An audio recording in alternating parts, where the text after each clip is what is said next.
Welcome everyone, my name is DJ Riggs, the Creative Director at Large, based out of New York City. What we're working on is producing the look that we did for Felder Felder in London.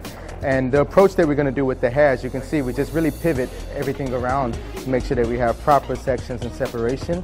And we're working with a little bit of the Work It spray and utilizing the spray to actually make sure that we create a nice texture with the hair because we're going to use it to set. So once we have the hair, I'm just going to take the spray and just lightly dust it. And the key thing to remember is you want to make sure that you don't go too close to the root with it. Try to keep it about from midway, and then working that down to the ends.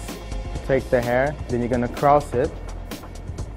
From there, I'm bringing it through my fingers, as you can see, but making sure that I keep on going over it so that it's nice and smooth.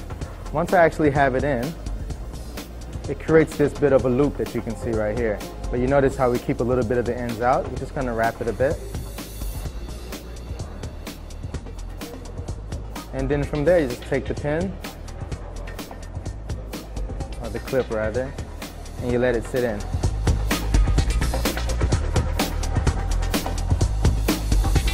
You can see we have all the hair prep. You want to really make sure you do a once over using the working finishing spray, so that way you can actually come back and utilize the flat iron.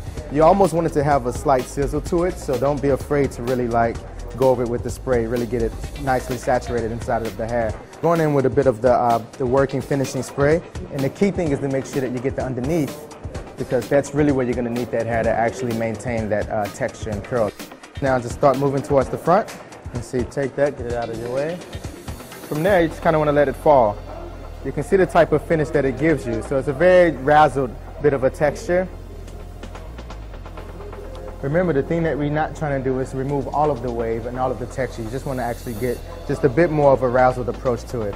Remember, it's about showing a bit more of the matted up feel, but it still should be quite soft and quite fluid, quite beautiful. So the pulling out with the brush actually is going to help the hair to bounce back and create a bit more of a nicer texture with it. From there, what we're going to do is just go back in, make sure that you have all of that texture back in the forefront, and then just take some of the finishing spray and just dusting it in, just creating that feel with the texture a bit.